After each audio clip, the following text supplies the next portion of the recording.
अस्सलाम वालेकुम दोस्तों हमारे दूसरे खलीफा हज़रत उमर फ़ारूक रज़ी अल्लाह अन्हु 583 या 584 ईस्वी में मक्का में पैदा हुए थे और रसूलुल्लाह सल्लल्लाहु अलैहि वसल्लम से तकरीबन 13 साल छोटे थे।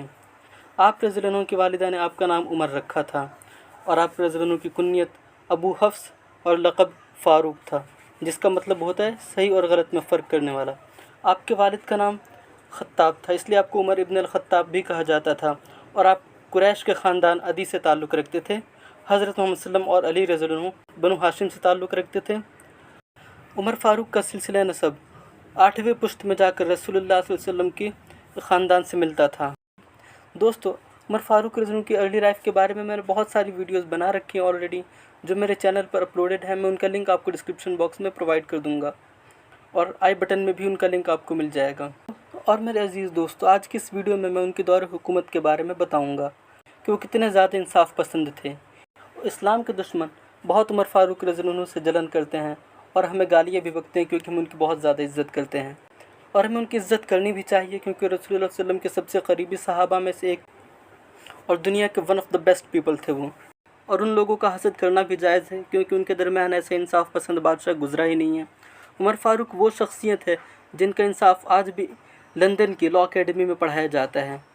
उन्होंने एक बार कहा था कि अगर अल्लाह ने इंसान को आज़ाद पैदा किया है तो कोई क्यों किसी इंसान को अपना ग़ुलाम बना लेता है, और इनके इसी अल्फाज को यूनाइटेड नेशंस ने अपने चार्टर में कॉपी किया है। माइकल एच हार्ट, जो अमेरिका के एक बहुत ही मशहूर ऑथर थे, उन्होंने एक किताब लिखी थी the 100 a ranking of the most influential persons in history. उसमें उन्होंने 100 लोगों के बारे में बताया था जिन्होंने दुनिया के रुख को बिल्कुल बदल दिया था। उसमें उन्होंने हज़रत मोहम्मद सल्लम को फर्स्ट रैंक दिया था। वो क्रिश्चियन थे, लेकिन अपने खुदा को यानी ईसा अलैहिस्सलाम को तीसरा रैंक दिया था और मोहम्मद सल्लम को फर्स्ट रैंक दिया था। उन्होंने उमर फ़ारूक रज़ी अल्लाह अन्हु को 52nd रैंक दिया था, 52वें नंबर पर रखा था।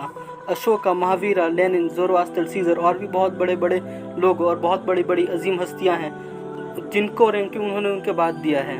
और मैं इस वीडियो में बताऊंगा कि उन्होंने ऐसा क्यों कहा है। फिर आप खुद ही फैसला कर लेना कि हम मुसलमानों को हज़रत उमर फ़ारूक रज़ी अल्लाह अन्हु की इज़्ज़त बहुत ज़्यादा करनी चाहिए या उनको इग्नोर कर देना चाहिए। बदकिस्मती से Mahavira, Ashoka, Lenin, Stalin, Gorbachev, Sikandar के बारे में तो हर कोई जानता है, हर कोई पढ़ता है, लेकिन उमर फ़ारूक रज़ी अल्लाह अन्हु के बारे में कोई जानने की कोशिश ही नहीं करता, क्योंकि ज़बरदस्ती उमर फ़ारूक रज़ी अल्लाह अन्हु का नाम इस इतिहास की किताबों में दबा दिया गया है, उनका जिक्र किया ही नहीं गया। उमर फ़ारूक रज़ी अल्लाह अन्हु का एक शॉर्ट अपने यूट्यूब चैनल पर डाला था और मैंने बताया था कि उमर फ़ारूक रज़ी अल्लाह अन्हु कैसे मस्जिद नबवी में बैठकर एक प्यासे कुत्ते के लिए रो रहे थे कि अगर वो कुत्ता प्यास की शिद्दत से मर जाता है तो अल्लाह क़यामत के दिन मुझे खड़ा करेगा और पूछेगा कि उमर, तुम खलीफा थे, तुम्हारे खिलाफत में एक कुत्ता कैसे प्यास से मर गया। तो एक इस्लामोफोब ने कमेंट किया और उसने गाली बका था उमर फ़ारूक रज़ी अल्लाह अन्हु को, उनके शान में गुस्ताखी की थी और मुसलमानों को भी उसने गाली बकी थी। उसको जवाब देना एक जहालत थी, इसलिए मैंने उसको जवाब देना मुनासिब नहीं समझा। और फिर मैंने कम्युनिटी पोस्ट डाला कि आप नेक्स्ट वीडियो किस पर देखना चाहते हैं, तो खुशकिस्मती से आप लोगों ने ज़्यादा वोट उमर फ़ारूक रज़ी अल्लाह अन्हु को दिया था। तो मेरे अजीज़ दोस्तों, वीडियो को शुरू करते हैं और जलने वालों को उनकी जहालत के हाथ पर छोड़ देते हैं। हज़रत मोहम्मद रसूलुल्लाह सल्लल्लाहु अलैहि वसल्लम की वफ़ात के बाद हमारे पहले खलीफा हज़रत अबू बकर सिद्दीक़ रज़ी अल्लाह अन्हु बनते हैं और फिर वो 2 साल तक मुसलमानों पर हुकूमत करते हैं और उनकी हुकूमत में जो इस्लाम था वो अरब से निकल कर आसपास के इलाकों में फैलता है। फिर जब उन्हें ख्याल आता है कि उनका आखिरी वक्त नज़दीक आ रहा है, तब उन्होंने कुछ अपने जो करीबी दोस्त थे उनको बुलाया ताकि वो लोग आपस में सलाह मशवरा करके किसी को अपना खलीफा बना लें।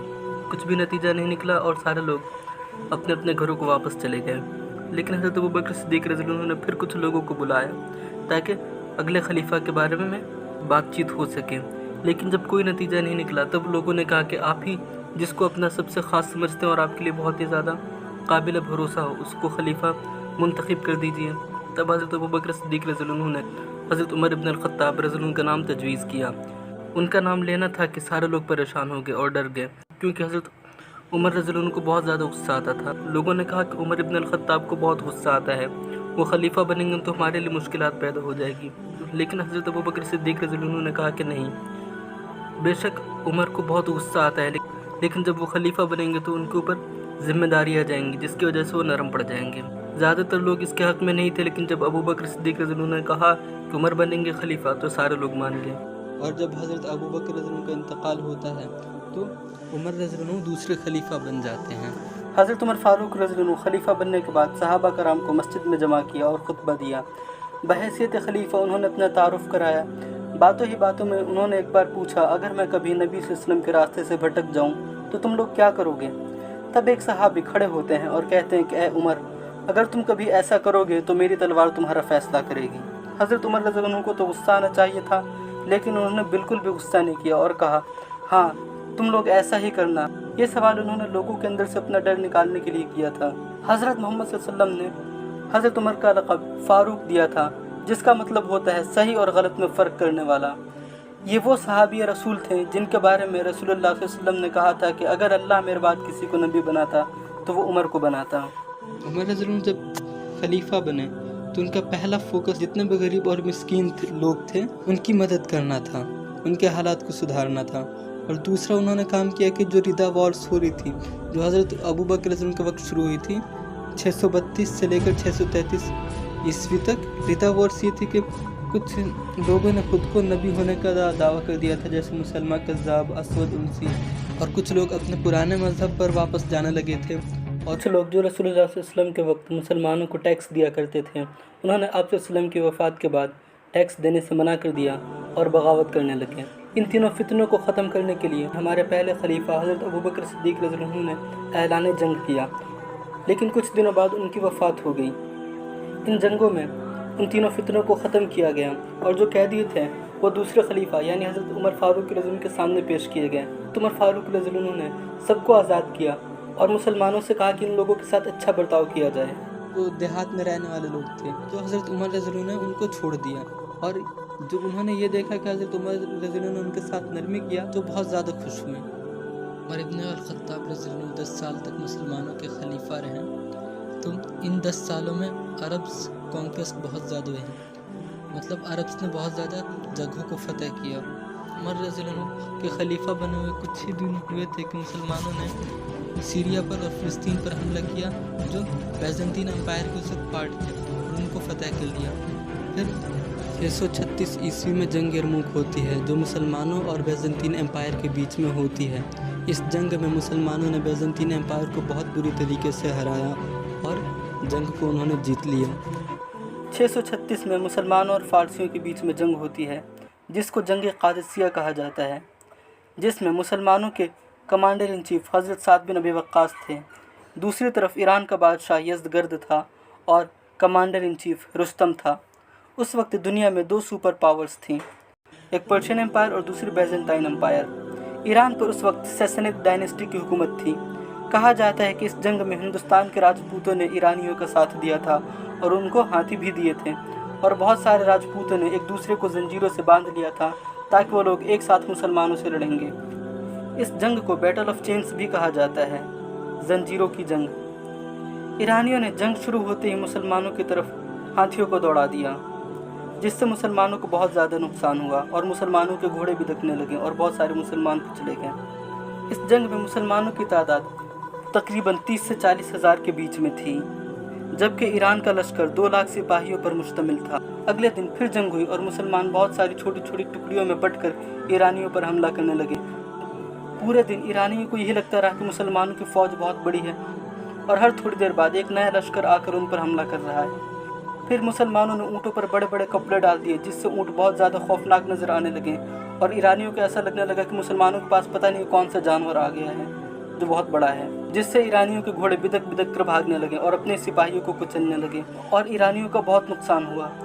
तीसरे दिन मुसलमानों ने हाथियों पर तीर चलाना शुरू कर दिया, जिससे हाथी बेकाबू हो गए और अपने सिपाहियों को कुचलने लगे और वापस अपनी फ़ौज की तरफ पलटने लगे। जिन राजपूतों ने खुद को जंजीरों में बांध रखा था वो भी मारे जाने लगे और उनके लिए मुश्किल ये थी कि वो सारे एक दूसरे से बंधे हुए थे, इसलिए पीछे हटना उनके लिए नामुमकिन हो गया था। फिर इस जंग में ईरानियों का सिपा सालार रुस्तम भी मारा गया और मुसलमानों ने इस तरह इस जंग को जीत लिया।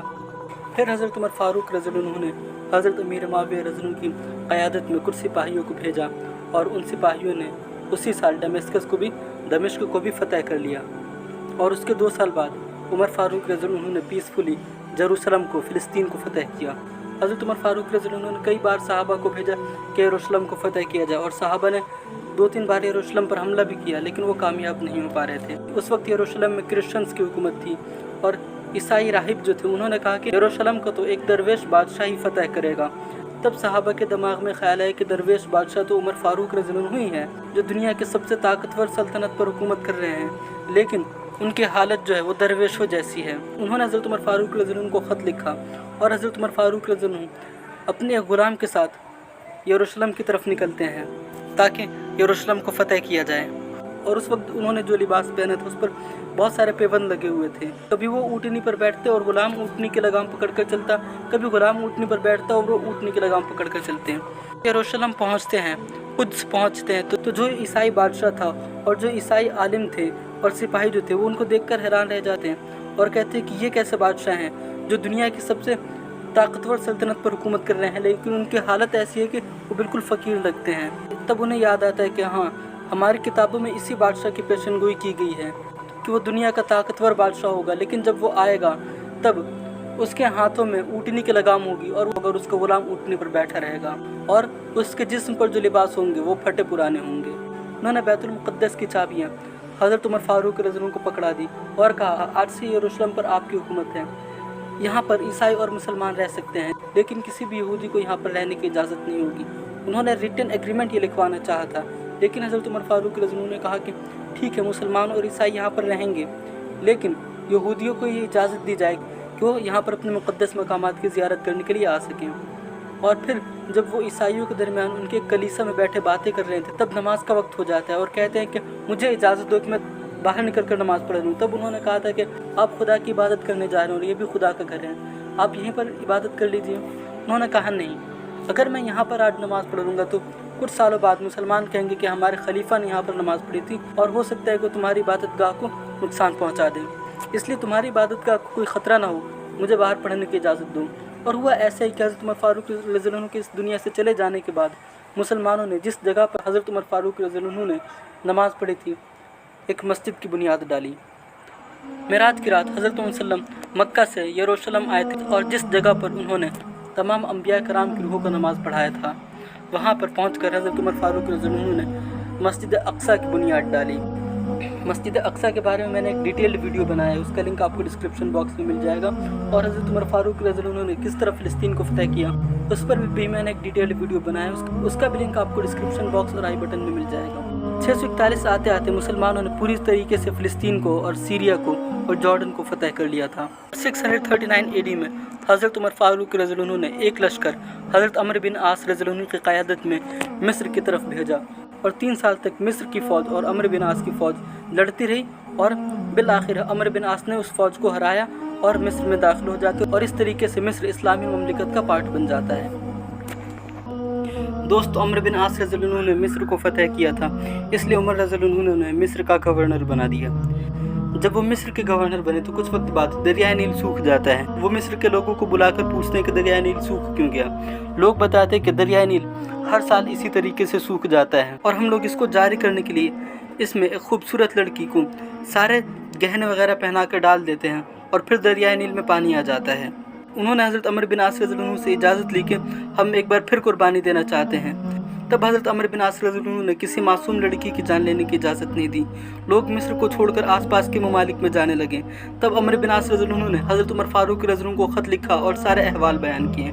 तब हज़रत उमर फारूक रज़ियल्लाहु अन्हु ने एक ख़त लिखा, ऐ दरियाए नील, अगर तू अपनी मर्ज़ी से जारी होता है तो जारी हो जा, और अगर तू अपनी मर्ज़ी से जारी नहीं होता और तू एक मासूम की कुर्बानी मांगता है तो हमें भी तेरे पानी की ज़रूरत नहीं है, हम तुझे मिट्टी से भर देंगे। और ये ख़त उन्होंने हज़रत अमर बिन आस रज़ियल्लाहु अन्हु के पास भेज दिया और ये कहला भेजा कि तुम इस ख़त को मत पढ़ना, इसको बस दरियाए नील में जाकर डाल देना। अमर बिन आस ने वो ख़त जाकर दरियाए नील में डाल दिया। जैसे उन्होंने ख़त डाला थोड़ी देर बाद दरियाए नील में अपना पानी भर गया। हज़रत उमर फारूक रज़ियल्लाहु ताला अन्हु के अंदर खौफ खुदा बहुत ज़्यादा था, इसलिए न सिर्फ इंसानों पर बल्कि बेजान चीज़ों पर भी उनकी हुकूमत थी। हज़रत अमर बिन आस रज़ियल्लाहु अन्हु मिस्र के गवर्नर थे, तो एक बार उनका बेटा मिस्र के एक किसान के बेटे के साथ कोई मुकाबला रखता है और उस मुकाबले में उस किसान का बेटा जीत जाता है, जिसकी वजह से अमर बिन आस रज़ियल्लाहु अन्हु के बेटे को बहुत ज़्यादा ज़िल्लत महसूस होती है कि मैं एक गवर्नर का बेटा हूँ और मैं एक मामूली किसान के बेटे से हार गया। उसने गुस्से में आकर उस लड़के की बहुत पिटाई कर दी। वो लड़का अपने घर गया और अपने किसान वालिद से सारे अहवाल बयान किए। वो किसान बहुत मजबूर था, वो हुकूमत के ख़िलाफ़ कुछ कर नहीं सकता था, लेकिन वो जानता था कि हमारे खलीफा عمر ابن الخطاب رضی اللہ عنہ ہیں جو پوری دنیا میں انصاف کی وجہ سے مشہور ہیں۔ وہ مصر سے نکل کر مدینہ پہنچتا ہے اور حضرت عمر فاروق رضی اللہ عنہ کو ساری باتیں بتاتا ہے۔ جب حضرت عمر فاروق رضی اللہ عنہ نے اس کسان کی مجبوری کو سنا تو انہیں بہت دکھ ہوا۔ انہوں نے فوراً عمرو بن عاص رضی اللہ عنہ کو خط لکھا اور کہا کہ اپنے بیٹے کے ساتھ مدینہ پہنچوں۔ عمرو بن عاص رضی اللہ عنہ کچھ دنوں بعد اپنے بیٹے کے ساتھ مدینہ پہنچتے ہیں اور کسان بھی اپنے بیٹے کو مدینہ لے کر آ جاتا ہے۔ تب حضرت عمر فاروق رضی اللہ عنہ ایک مقدمہ بلاتے ہیں جہاں پر حضرت عمرو بن عاص رضی اللہ عنہ کے بیٹے کو مجرم ٹھہرایا جاتا ہے، اور عمر رضی اللہ عنہ اس کسان کے لڑکے سے کہتے ہیں کہ یہ لو چھڑی، اور جس طریقے سے اس نے تمہاری پٹائی کی تم بھی اس کی پٹائی کرو، اور وہ لڑکا عمرو بن عاص رضی اللہ عنہ کے بیٹے کی پٹائی کر دیتا ہے۔ پھر حضرت عمر فاروق رضی اللہ عنہ وہ چھڑی اس لڑکے سے لے لیتے ہیں اور عمرو بن عاص رضی اللہ عنہ کی طرف گھما کر کہتے ہیں کہ جب اللہ نے کسی انسان کو آزاد پیدا کیا ہے تو کوئی کسی انسان کو غلام کیسے بنا سکتا ہے؟ کون ہو تم اس کو اپنا غلام بنانے والے؟ یہ تھا حضرت عمر رضی اللہ عنہ کا انصاف جو ہر کسی کے لیے برابر تھا، چاہے گورنر کا بیٹا ہو چاہے ایک کسان کا بیٹا ہو۔ ایک بار حضرت عمر فاروق رضی اللہ عنہ کے بیٹے سے کوئی غلطی ہو گئی تھی، تب حضرت عمر رضی اللہ عنہ کو پتہ چلا۔ حضرت عمر فاروق رضی اللہ عنہ نے حکم دیا کہ میرے بیٹے کو 100 کوڑے مارے جائیں۔ انہوں نے اپنے بیٹے کو خود 100 کوڑے لگانا شروع کر دیا۔ جب وہ اپنے بیٹے کو کوڑے مار رہے تھے اسی دوران ان کا بیٹا مر گیا۔ تب جب اس بیٹے کو دفنایا جا رہا تھا تو اس کی قبر پر جا کر اپنے بیٹے کو باقی کوڑے مارے تھے۔ یہ بتانا ذرا کہ کیا ایسا بادشاہ کبھی ہسٹری میں گزرا ہے جیسے بادشاہ حضرت عمر فاروق رضی اللہ عنہ تھے؟ اگر ہم مسلمان ان کی عزت کرتے ہیں تو اس میں غلط کیا ہے؟ دوستو، آپ کو پتہ ہوگا کہ دنیا میں جتنے بھی ممالک ہیں ان ممالک میں ایک سینٹرل گورنمنٹ ہوتی ہے اور ان ممالک میں بہت سارے اسٹیٹس بھی ہوتے ہیں، جیسے کہ ہمارے ملک میں، امریکہ میں، یونائٹڈ کنگڈم میں اور بھی بہت سارے ممالک میں بہت سارے اسٹیٹس ہیں، اور ہر اسٹیٹس کے الگ الگ سی ایم بھی ہوتے ہیں۔ اس نظام کو فیڈرلزم کہا جاتا ہے جو حضرت عمر فاروق رضی اللہ عنہ کی دین ہے۔ حضرت عمر فاروق رضی اللہ عنہ کی حکومت 22 لاکھ مربع میل پر تھی۔ انہوں نے سارے علاقوں کو اپنے کنٹرول میں رکھنے کے لیے اپنے حکومت کو الگ الگ چھوٹے چھوٹے حصوں میں تقسیم کر دیا تھا اور سارے علاقوں کے الگ الگ گورنر منتخب کر دیے تھے، جیسے کہ مکہ، مدینہ، بصرہ، کوفہ، جزیرہ جو عراق اور سیریا کا پارٹ تھا، اور ایلیا، رم اللہ جو فلسطین میں ہے، اپر ایجپٹ، لوور ایجپٹ، خراسان، آذربائیجان، فارس۔ حضرت عمر فاروق رضی اللہ عنہ نے اپنی حکومت میں فوجی چھاونیاں بھی بنوائی تھیں جو ان سے پہلے نہیں ہوا کرتی تھی۔ جیل کا سسٹم بھی آپ رضی اللہ عنہ نے ہی دیا تھا۔ عدالتوں کے اندر جو مقدمے چلائے جاتے ہیں ان کا جو بھی پروسیس ہوتا ہے وہ بھی حضرت عمر فاروق رضی اللہ عنہ کی ہی دین ہے۔ عزیز دوستو، پولیس سسٹم تو حضرت عمر فاروق رضی اللہ عنہ سے پہلے ہی تھا، لیکن جو پولیس تھانے ہوتے ہیں ان کا نظام بھی حضرت عمر فاروق رضی اللہ عنہ کی ہی دین ہے۔ ہجری کیلنڈر کی شروعات حضرت عمر فاروق رضی اللہ عنہ کے دور حکومت میں شروع ہوئی، حالانکہ اس کی تاریخ کو اس وقت سے جوڑا جاتا ہے جب ہمارے پیارے نبی محمد الرسول اللہ صلی اللہ علیہ وسلم مکہ سے مدینہ ہجرت کر کے آئے۔ حضرت عمر نے ایک سسٹم جاری کیا تھا کہ جب کسی شخص کو کوئی عہدہ یعنی پوزیشن دی جاتی تھی تو اس کی پراپرٹی لکھت میں چیک کر لی جاتی تھی، اور پھر بعد میں ہر کچھ وقت بعد اس کو چیک کیا جاتا تھا۔ جیسے ہی کسی شخص کی پراپرٹی حد سے زیادہ نظر آتی تھی تو اس کو سزا دی جاتی تھی، تاکہ کوئی انسان زبردستی کسی کمزور کی پراپرٹی ضبط نہ کر سکے یا ان سے رشوت نہ لے سکے۔ ڈاک سسٹم کو انہوں نے بہت بہتر بنایا۔ وہ اس طرح کہ ہر کچھ میل بعد چند گھڑ سواروں کو تعینات کر دیا۔ ایک گھڑ سوار کچھ خطوں کو چند میل دور لے کر جاتا تھا، وہاں دوسرے گھڑ سواروں سے اس کی ملاقات ہو جاتی تھی، ان کو خط دے دیتا تھا، اور پھر وہ گھڑ سوار کچھ میلوں تک وہ خط کو لے جاتے تھے، اور اسی طریقے سے سلسلہ چلتا رہتا اور خطوط بآسانی لوگوں تک پہنچ جایا کرتے تھے۔ یہ تھی حضرت عمر فاروق رضی اللہ عنہ کی کنٹریبیوشنز، جس کو بہت سارے لوگوں نے یاد رکھا اور جس کو بہت سارے لوگوں نے بھلا دیا۔ انہوں نے کئی سارے ایڈمنسٹریٹو ریفارمز کیے، جیسے کہ انہوں نے جو نئے نئے علاقوں کو فتح کر رہے تھے وہاں پر الگ الگ منسٹرز بنا رہے تھے، بیوروکریٹس بنا رہے تھے، اور انہوں نے وہاں پر جن گणنا بھی اس بھی کرانا شروع کیا۔ اور 638 عیسوی میں 638 AD میں انہوں نے مسجد حرام اور مسجد نبوی کو ایکسٹینڈ کیا اور ان کو رینوویٹ کیا، ان کو اور زیادہ خوبصورت بنایا۔ 641 عیسوی میں بیت المال کو شروع کروایا، جہاں پر انہوں نے ضرورت حفظ کرتے تھے ان کے لیے وظیفہ انہوں نے مقرر کیا۔ جتنے بھی لوگ مؤذن تھے ان کے لیے انہوں نے تنخواہ مقرر کیا، علماء کے لیے انہوں نے تنخواہ مقرر کیا، جو خطبہ دیا کرتے تھے ان کے لیے انہوں نے وظیفہ مقرر کیا۔ یہاں تک کہ جو ریلیجیس لیڈر تھے، جیسے کہ کوئی سادھو ہو گئے، پنڈت ہو گئے، یا پھر جو پوپ ہو گئے، یا پھر جو یہودی علماء جو ہوتے ہیں، یا پھر پارسی جو علماء تھے، ان کے لیے بھی انہوں نے وظیفہ مقرر کیا۔ اور امریکہ کے ایک آتھر مائیکل ایچ ہارٹ نے اپنی سب سے مشہور کتاب The 100 A Ranking of the Most Influential Persons in History میں हज़रत उमर फ़ारूक रज़ी अल्लाह को 52 नंबर पर रखा है, 52वें नंबर पर रखा है। उन्होंने वजह बताया कि उन्होंने महावीर, अशोका और लेनिन, स्टालिन, गोरबाचेव से ऊपर हज़रत उमर इब्न अल-ख़त्ताब को क्यों रखा। वो कहते हैं कि उमर इब्न अल-ख़त्ताब का मिलिट्री सिस्टम उनकी हुकूमत को मजबूती दिलाने के लिए बहुत अच्छा था, क्योंकि वो फ़ौज को बहुत अहमियत देते थे और वो जो इलाके भी फ़तह करते थे वहाँ पर फ़ौजी छावनियाँ बनाया करते थे। जो कोई भी गैर मुस्लिम उनकी हुकूमत में थे उन्हें कुछ मामूली रकम अदा करनी होती थी, जैसे हम जिज़िया कहते हैं। अगर कोई गैर मुस्लिम जिज़िया नहीं देना चाहता था तो उसको इजाज़त थी कि वो पीसफुली वहाँ से चला जाए। किसी भी नॉन मुस्लिम को ज़बरदस्ती कन्वर्ट नहीं किया जाता था। इसके आगे माइकल एच हार्ट लिखते हैं कि रसूलुल्लाह सल्लल्लाहु अलैहि वसल्लम जो इस्लाम के प्राइम मूवर हैं, सारे क्रेडिट्स उनको ही देने चाहिए। लेकिन अगर हज़रत उमर रज़ियल्लाहु अन्हु के कंट्रीब्यूशंस को नज़रअंदाज कर दिया जाए तो बहुत बड़ी गलती होगी, क्योंकि हज़रत मोहम्मद रसूलुल्लाह सल्लल्लाहु अलैहि वसल्लम के बाद उमर रज़ियल्लाहु अन्हु ऐसे इंसान थे जिनकी वजह से इस्लाम बहुत तेज़ी से फैला। उन्होंने जो फतूहात किए वो मोहम्मद सल्लल्लाहु अलैहि वसल्लम से इंस्पायर होकर तो ज़रूर किए थे, और शायद कुछ फतूहात होना भी चाहिए थी, लेकिन इस हद तक नहीं जितना हज़रत उमर रज़ियल्लाहु अन्हु की शानदार क़ियादत में हुई थी। हो सकता है अगर कोई और खलीफा बनता तो इतनी तेज़ी से फतूहात नहीं होती जितनी तेज़ी से हज़रत उमर रज़ियल्लाहु अन्हु के वक्त हुई थी। ये बहुत ही हैरत की बात है कि उमर रज़ियल्लाहु अन्हु जैसी शख्सियत वेस्ट में बिल्कुल भी फेमस नहीं है। उन्हें चार्ल्स मैग्ने और सीज़र से ऊंचा दर्जा उन्होंने इसलिए दिया है क्योंकि जो कॉन्क्वेस्ट अरबों ने हज़रत उमर रज़ियल्लाहु अन्हु की क़यादत में किए उनका ड्यूरेशन और साइज़ दोनों ही चार्ल्स मैग्ने और सीज़र के मुकाबले में ज़्यादा हैं। जो इलाके हज़रत उमर रज़ियल्लाहु ताला अन्हु के दौरे खिलाफत में इस्लामी ममलिकत का पार्ट बने, उस वक्त जो इलाके अरब बने वो आज तक अरब ही हैं। आज भी उन कंट्रीज़ में अरबिक ही बोली जाती है।